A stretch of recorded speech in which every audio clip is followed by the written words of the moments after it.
ಬಂಧುಗಳೇ ನಮಸ್ಕಾರ, ಹೇಗಿದ್ದೀರಿ ನೀವೆಲ್ಲರೂ? ನಾನು ಸುಬ್ರಹ್ಮಣ್ಯ ಎಸ್ ಹಂಡಿಗೆ. ಬಂಧುಗಳೇ, ಘೋರ ದುರಂತವೊಂದಕ್ಕೆ ಮೈಸೂರು ಸಾಕ್ಷಿಯಾಗಿದೆ.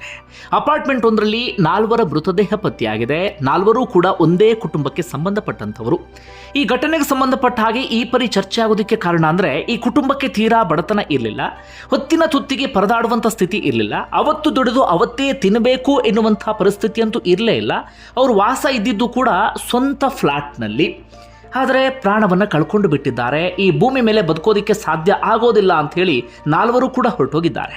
ಬಹಳ ಬೇಸರದ ಸಂಗತಿ ಅಂದರೆ, ಆ 4ರಲ್ಲಿ ಓರ್ವನ ವಯಸ್ಸು ಬರೀ 15 ವರ್ಷ, SSLCಯನ್ನು ಓದ್ತಾ ಇದ್ದಂಥ ಬಾಲಕ.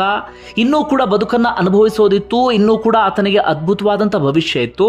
ಆ 3 ಆತನನ್ನೂ ಕೂಡ ಬದುಕುವ ಅವಕಾಶವನ್ನು ನೀಡದೆ ಕರ್ಕೊಂಡು ಹೊರಟೋಗ್ಬಿಟ್ಟಿದ್ದಾರೆ. ಘಟನೆಯ ವಿವರವನ್ನು ಗಮನಿಸ್ತಾ ಹೋಗೋಣ.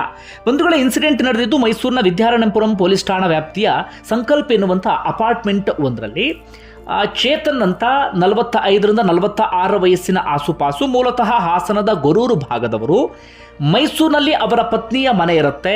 ರೂಪಾಲಿ ಅಂತ ಅವರ ಪತ್ನಿ 42ರಿಂದ 43 ವಯಸ್ಸಿನ ಆಸುಪಾಸು.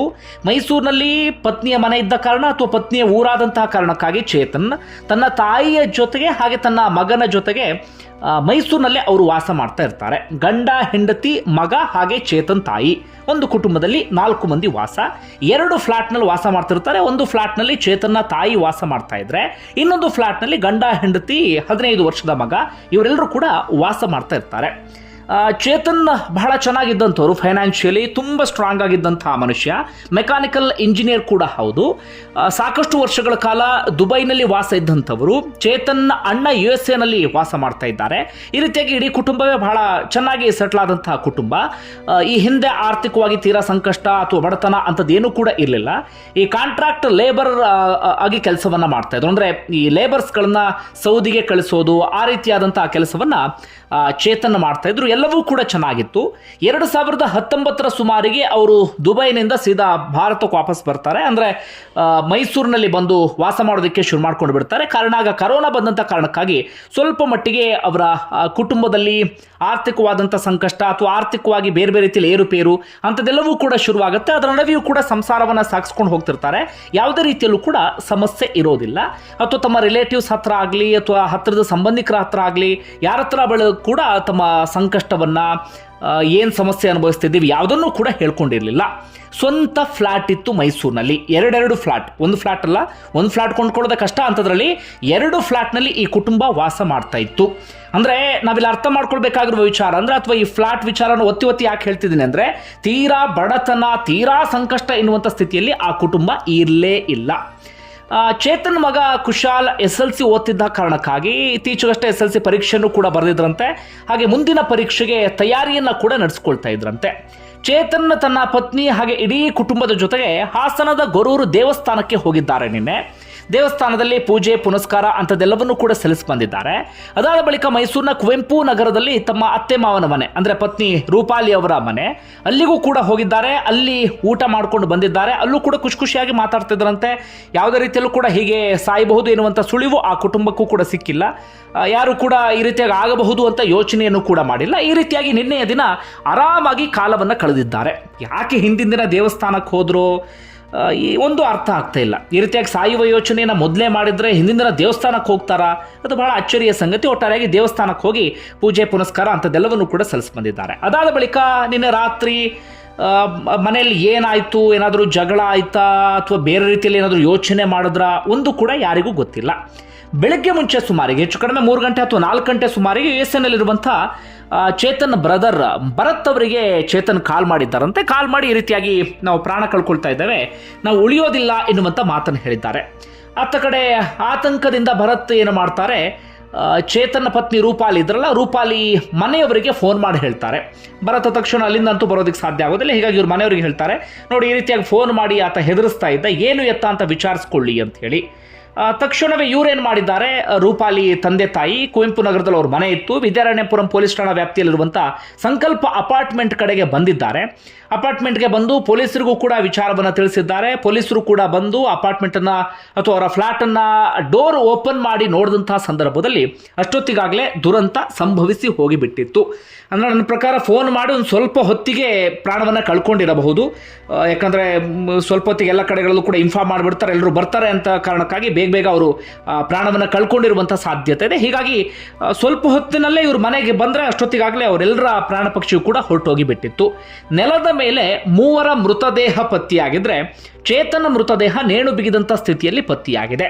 ಸದ್ಯ ಪೊಲೀಸರು ಪ್ರಾಥಮಿಕ ತನಿಖೆಯಲ್ಲಿ ಕಂಡುಕೊಂಡಂಥ ವಿಚಾರ ಅಥವಾ ಆರಂಭದಲ್ಲಿ ಗೊತ್ತಾದಂಥ ಸಂಗತಿ ಏನಪ್ಪಾ ಅಂದರೆ, ಚೇತನ್ ಹಾಗೆ ರೂಪಾಲಿ ಇಬ್ಬರೂ ಕೂಡ ನೀಟಾಗಿ ಪ್ಲಾನ್ ಮಾಡಿ ಮನೆಯಲ್ಲಿದ್ದಂಥವ್ರಿಗೆ ಎಲ್ರಿಗೂ ಕೂಡ ವಿಷವನ್ನು ತಿನ್ನಿಸಿ ಕೊನೆಯದಾಗಿ ಚೇತನ್ ಈ ರೀತಿಯಾಗಿ ನೇಣು ಬಿಗಿದಂಥ ಸ್ಥಿತಿಯಲ್ಲಿ ಅವರು ಪ್ರಾಣವನ್ನು ಕಳ್ಕೊಂಡಿರಬಹುದು ಅಂತ ಅಂದಾಜಿಸಲಾಗ್ತಾ ಇದೆ. ಇನ್ನಷ್ಟು ಅದಕ್ಕೆ ಸಂಬಂಧಪಟ್ಟಂಥ ರಿಪೋರ್ಟ್ ಎಲ್ಲ ಬರಬೇಕಾಗಿದೆ. ಆದರೆ ಈ ರೀತಿಯಾಗಿ ಒಂದು ಪ್ರಾಥಮಿಕ ತನಿಖೆಯಲ್ಲಿ ಒಂದಷ್ಟು ಮಾಹಿತಿ ಸಿಗ್ತಾ ಇದೆ.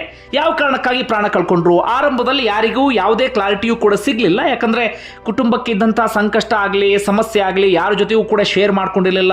ಎಂಥ ಸಮಸ್ಯೆನ ಅನುಭವಿಸ್ತಾ ಇದ್ರು ಯಾರಿಗೂ ಕೂಡ ಗೊತ್ತಿರಲಿಲ್ಲ.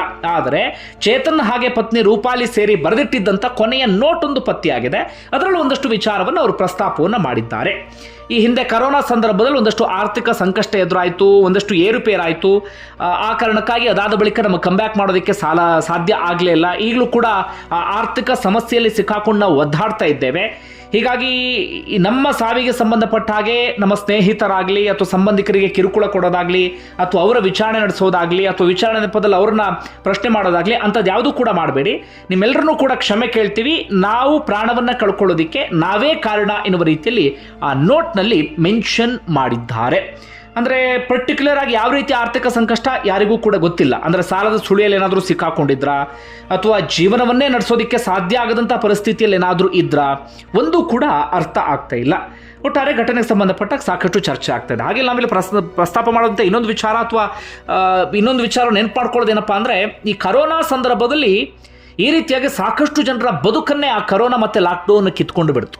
ಅಲ್ಲಿಯವರೆಗೆ ತುಂಬ ಚೆನ್ನಾಗಿದ್ದಂಥವರು, ಅದ್ಭುತವಾಗಿ ಬದುಕನ್ನು ಸಾಗಿಸ್ತಾ ಇದ್ದಂಥವರು ಅವರ ಬದುಕಿನಲ್ಲಿ ವಿಪರೀತ ಏರುಪೇರಾಗಿ ಅದೆಷ್ಟೋ ಜನರಿಗೆ ಈ ಕ್ಷಣಕ್ಕೂ ಕೂಡ ಕಂಬ್ಯಾಕ್ ಮಾಡೋದಕ್ಕೆ ಸಾಧ್ಯ ಆಗಿಲ್ಲ. ಈ ಕ್ಷಣಕ್ಕೂ ಕೂಡ ಅವರು ಒದ್ದಾಡ್ತಾ ಇದ್ದಾರೆ. ಅದಾದ ಬಳಿಕ ಈ ಕರೋನಾಯಿಂದ ಒಂದಷ್ಟು ಜನ ಪ್ರಾಣ ಕಳ್ಕೊಂಡ್ರೆ ಈ ಲಾಕ್ಡೌನ್ನಿಂದಾಗಿಯೇ ಆರ್ಥಿಕ ಸಂಕಷ್ಟವನ್ನು ಎದುರಿಸೋಕೆ ಸಾಧ್ಯ ಆಗದೆ ಹೊಸ ಬಿಸ್ನೆಸ್ ಶುರು ಮಾಡಿ ಅದು ಟೇಕ್ ಆಫ್ ಆಗಿಲ್ಲ ಎನ್ನುವಂಥ ಕಾರಣಕ್ಕಾಗಿ ಈ ರೀತಿಯಾಗಿ ಪ್ರಾಣವನ್ನು ಕಳ್ಕೊಂಡಂಥವರ ಸಂಖ್ಯೆ ಸಾಕಷ್ಟಿದೆ. ಈ ಕುಟುಂಬದ ವಿಚಾರವನ್ನು ನೋಡಿದಾಗ ನನಗೆ ಅದೆಲ್ಲವೂ ಕೂಡ ನೆನಪಾಯಿತು. ಅದರ ಆಚೆಗೆ ಇನ್ನೊಂದು ವಿಚಾರವನ್ನು ಪ್ರಸ್ತಾಪ ಮಾಡಬೇಕು. ಹಿರಿಯರು ಯಾವಾಗಲೂ ಕೂಡ ಒಂದು ಮಾತನ್ನು ಹೇಳ್ತಿರ್ತಾರೆ, ಬದುಕಂದ್ರೆ ಒಂದು ಸವಾಲು, ಬದುಕು ಅಂದರೆ ಒಂದು ರೀತಿಯಲ್ಲಿ ಹೋರಾಟ, ಅದು ನಿರಂತರವಾದಂಥ ಹೋರಾಟ. ನಾವು ಆ ಸವಾಲನ್ನು ಫೇಸ್ ಮಾಡಲೇಬೇಕು, ಆ ಹೋರಾಟವನ್ನು ನಡೆಸಲೇಬೇಕು. ಕಷ್ಟ ಅನ್ನೋದು ಮನುಷ್ಯನಿಗೆ ಬರದೆ ಮರಕ್ಕೆ ಬರೋದಕ್ಕೆ ಸಾಧ್ಯವೇ ಇಲ್ಲ. ಈ ಕಾರಣಕ್ಕಾಗಿ ಆ ಬದುಕನ್ನು ಪೂರ್ಣ ಪ್ರಮಾಣದಲ್ಲಿ ಅನುಭವಿಸಬೇಕೇ ಹೊರತಾಗಿ ನಾವು ಅರ್ಧಕ್ಕೆ ಇಲ್ಲಿಂದ ಹೊರಟೋಗ್ಬಿಡಬಾರ್ದು ಅಥವಾ ಅಂಥ ನಿರ್ಧಾರವನ್ನು ತೆಗೆದುಕೊಳ್ಬಾರ್ದು ಅಂತ ಹೇಳಿ. ಆದರೆ ಒಂದಷ್ಟು ಜನ ಮಾತ್ರ ಸಣ್ಣ ಪುಟ್ಟ ಸಮಸ್ಯೆಗೆ ಒಂದಷ್ಟು ಜನ ಪ್ರಾಣ ಕಳ್ಕೊಳ್ತಾರೆ. ಇನ್ನೊಂದಷ್ಟು ಮಂದಿ ಏನೋ ಪ್ರಯತ್ನ ಪಟ್ಟರೆ ಆ ಸಮಸ್ಯೆಯಿಂದ ಹೊರಗಡೆ ಬರಬಹುದು. ಆದರೆ ಅಷ್ಟರೊಳಗಾಗಿ ಸಾಕು ಈ ಬದುಕಿನ ಯಾನ ಎನ್ನುವ ರೀತಿಯಲ್ಲಿ ಅರ್ಧಕ್ಕೆ ಬದುಕನ್ನು ಮುಗಿಸಿ ಹೊರಟೋಗ್ಬಿಡ್ತಾರೆ. ಇಲ್ಲಿ ಭಾಳ ಬೇಸರದ ವಿಚಾರ ಅಂದರೆ ನೋಡಿ, ಚೇತನ್ ರೂಪಾಲಿ ಹಾಗೆ ಅವರ ಚೇತನ್ ತಾಯಿ ಆಗಿರುವಂಥ ಪ್ರಿಯಾವಂದಿ ಅವರಾದರೂ ಒಂದು ಹಂತದ ವಯಸ್ಸನ್ನು ದಾಟಿದ್ರು. 45+, ಅವರ ತಾಯಿ 65-66ನ ಆಸುಪಾಸಲ್ಲಿದ್ದರು. ಅವ್ರ ಮಗ ಬರೀ 15 ವರ್ಷದ ಹುಡುಗ. ಆತನಿಗಂತೂ ನನ್ನ ಪ್ರಕಾರ ಇವ್ರು ಇನ್ಫಾರ್ಮ್ ಮಾಡಿರುವಂಥ ಸಾಧ್ಯತೆ ಕಡಿಮೆ. ನಾವೆಲ್ಲರೂ ಕೂಡ ಪ್ರಾಣ ಕಳ್ಕೊಳ್ತೀವಿ ಅಂತ ಹೇಳಿ ಇನ್ಫಾರ್ಮ್ ಮಾಡಿರುವಂಥ ಸಾಧ್ಯತೆ ಕಡಿಮೆ. ಆತನಿಗೆ ಯಾವುದೋ ರೀತಿಯಲ್ಲಿ ವಿಷಮಣಿಸಿರುವಂಥ ಸಾಧ್ಯತೆ ಇದೆ. ನೋಡಿ, ಆತನಿಗೆ ಅದ್ಭುತವಾದಂಥ ಬದುಕಿತ್ತು.